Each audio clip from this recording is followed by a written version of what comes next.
Welcome all of you. Let's continue our Spring Boot series. आज हम लोग हमारे बैकएंड एनहांसमेंट करेंगे एंड स्प्रिंग के जो मेन कोर कंसेप्ट है Spring IOC container and dependency injection, इनके बारे में पढ़ेंगे। So let's dive in.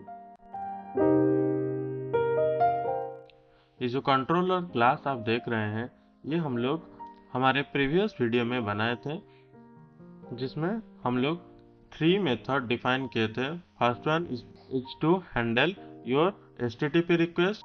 Second method is to retrieve a single code, and we declare the last method where we store the multiple codes.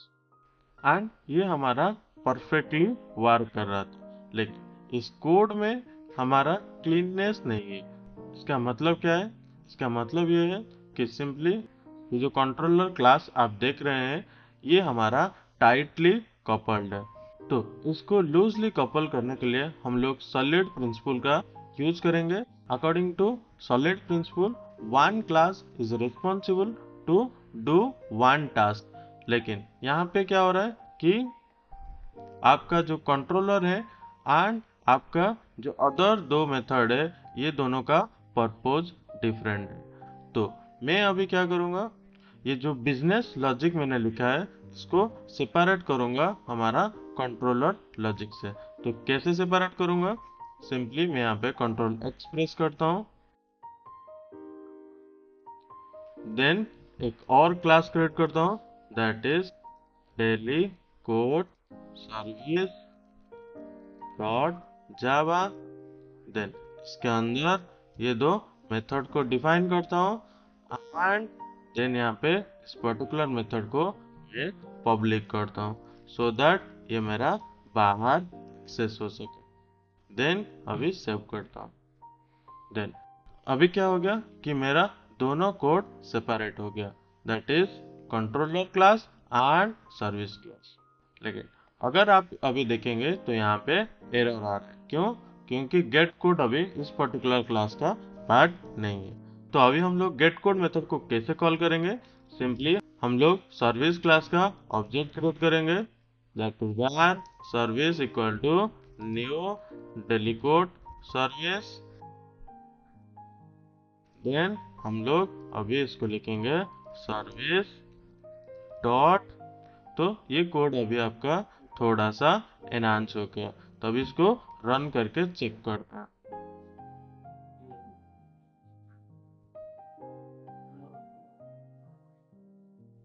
तो run करने के लिए मैं यहाँ पे ब्राउजर पे जाता हूँ, देन यहाँ पे सर्च करता हूँ लोकल होस्ट।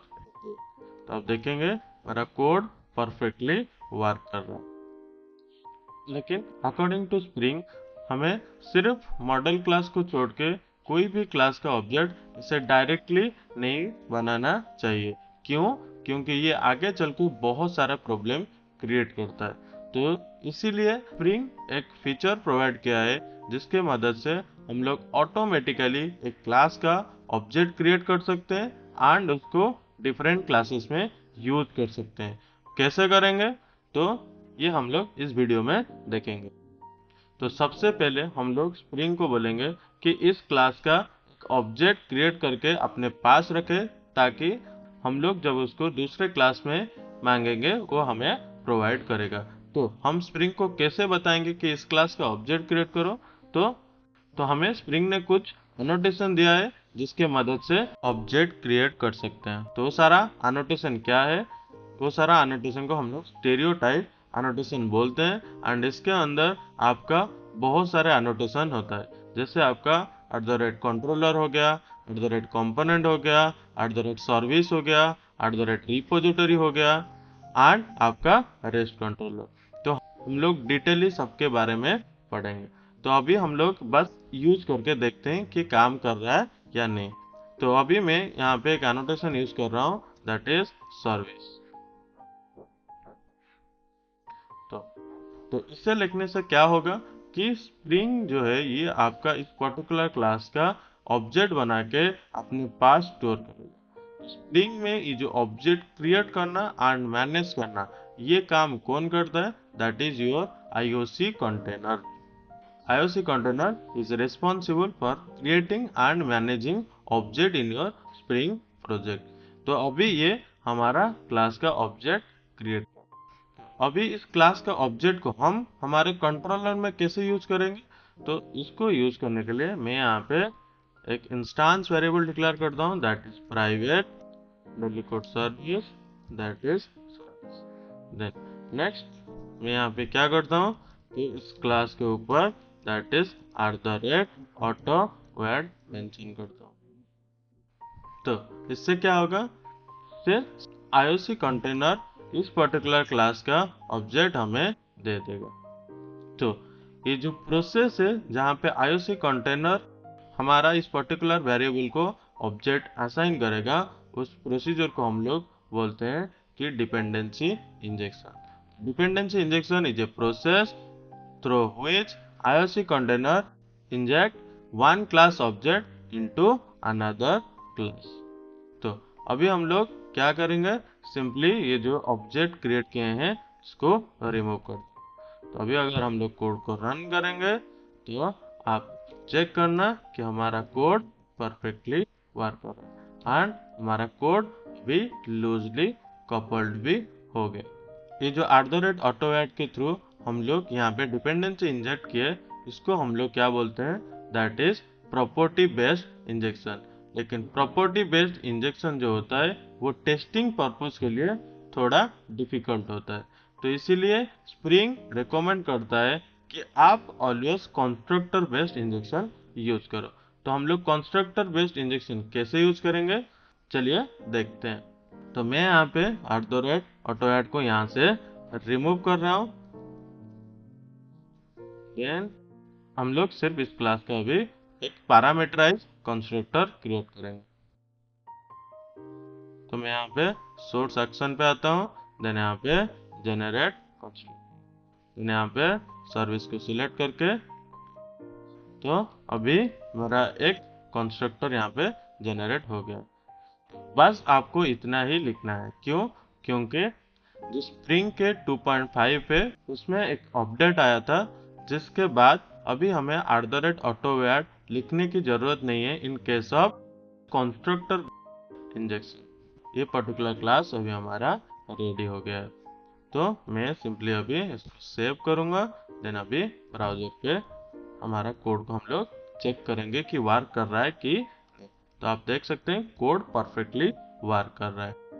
नेक्स्ट हम लोग सर्विस क्लास में चलते हैं एंड सर्विस क्लास में अगर आप देखेंगे तो यहाँ पे दो मेथड है। फर्स्ट मेथड यहाँ पे जो आप बिजनेस लॉजिक लिखे हैं एंड द सेकेंड मेथड जहाँ पे हम लोग डाटा रिप्रेजेंट कर रहे हैं। तो अगर आप देखेंगे कि ये जो डाटा रिप्रेजेंटेशन है एंड ये जो बिजनेस लॉजिक है, ये दोनों आपका दो इंडिविजुअल टास्क। तो same according to SOLID principle हमें इन दोनों को सेपरेट करना पड़ेगा। तो इसके लिए मैं एक और क्लास डिक्लेयर करता हूँ, that is daily code repository. इस क्लास को मैं यहाँ पे एनोटेट करता हूँ @repository, सो दैट स्प्रिंग इसका ऑटोमेटिकली ऑब्जेक्ट क्रिएट कर दे। देन अगेन मैं यहाँ पे क्या करूँगा, दैट इज ये जो पार्ट है मैं इसको कट करके ले आऊंगा, देन यहाँ पे पेस्ट कर दूंगा, देन यहाँ पे मेथड को पब्लिक कर दूंगा ओवर। देन अभी हम लोग सर्विस क्लास में आते हैं, देन यहाँ पे सेम कंस्ट्रक्टर बेस्ड इंजेक्शन का यूज करते हैं, that is private daily code repository, that is repo. Then next मैं यहाँ पे क्या करता हूँ, सिंपली कंस्ट्रक्टर क्रिएट करता हूँ, that is right click source action generate constructor, यहाँ पे सिलेक्ट करके ओके फाइन। यहाँ पे दैट इज जब आप कॉल कर दो कोड्स को तो सिंपली मैं यहाँ पे लिखता हूँ रिपोजिटरी डॉट फाइन। तो अभी हमारा कोड कंप्लीटली लूजली कपल्ड हो गया है। बस अभी हम लोग एक छोटा सा चेंज कर दें, क्या कि हमें पता है कि ये जो पर्टिकुलर ऑब्जेक्ट है ये हमारा through out the class same रहेगा। सो इसलिए हम इसको क्या करते हैं, फाइनल डिक्लेयर करते हैं, दिस इज कंप्लीट।